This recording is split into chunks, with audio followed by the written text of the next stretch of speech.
everybody, it's tip time. Today I want to talk about our brand new stainless steel. Now, I am still a huge fan of our non-stick pans, but I know a lot of you out there do want the cleaner cooking and you do want the chemical-free coating. So, Pampered Chef has removed the non-stick coating off of our stainless steel line. So let me show you some tips and tricks. Of course, if you get this at home, read fully your use and care. So with stainless steel, you're going to be able to cook on a higher temperature, get that perfect sear you're looking for. You want to get to know your cooktop. So you want to start at a lower temp and then work your way up until you kind of know really what you can do. So let's see some unique features about our pans. First of all, lifetime warranty and customer service, y'all, from me, from the company. So that's some of the differences. We have our lids come with each piece, so you don't have to worry about that. So you can keep the lid on. They're glass lids, so you can see when it's about time to actually flip your food over. You don't have to keep opening it, so your food can be nice and moist. We have our own design of handles. So our handles are only on the outside. So again, nice, easy cleaning. This is true for our skillet and also for our saucepan as well. This is our 4.5 quart saucepans, saute pan, sorry. So again, perfect for cooking like chicken and sauces, one pan pasta meals in here as well. Now, over time, you might get some scratches in your pan. That's normal, and you will not have any kind of performance change from the scratches. Know that that's normal wear and tear, but again, you read your use and care instructions with the preferred type of utensils you should be using while cooking with this. So, best way to heat this up, y'all. You want to put it on a cold stove, okay?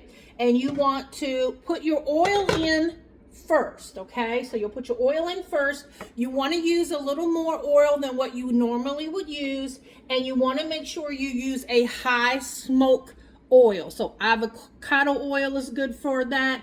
Olive oil, there are some that are marked suitable for high temperatures. You want to make sure you're using those type of oils. Let's see, what else did I want to tell you today? Once your oil is in, then you turn your stove on and then you wait.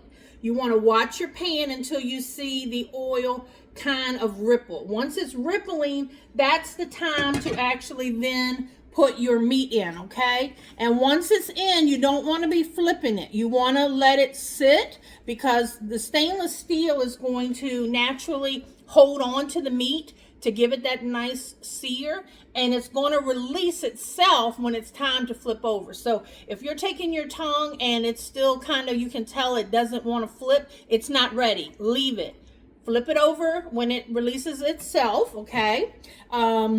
And then you're going to, when you're finished cooking, you remove your meat, you're going to see some brown spots in there. So this is, or brown pieces. You know, that's where all the flavor is, y'all. So, you know, that's where it's a great chance to make a broth. So add your, make a nice gravy or sauce. So add some like chicken broth or something in there.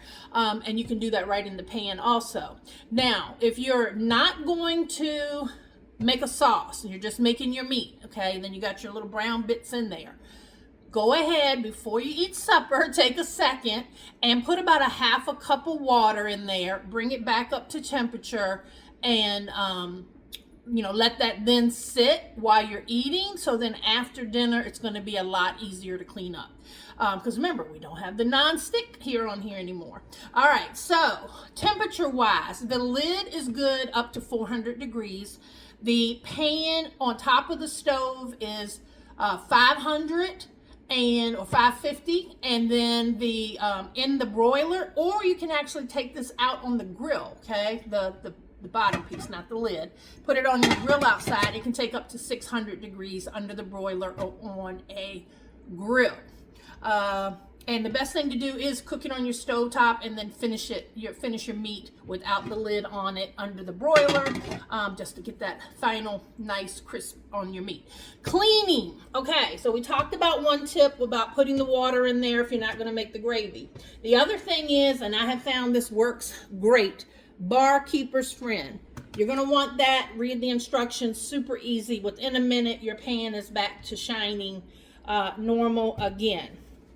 And this can be used on your flat stove tops, your gas, your electric, even induction. So you can kind of use it everywhere. So those are a few tips if you're thinking about getting the stainless steel. And let me know and have a party to save 50%, maybe 60%. So if you got your eye on cookware, get with me. Let's have an easy, fun little party. Save you big and you'll have pans for a lifetime. Thanks, everyone.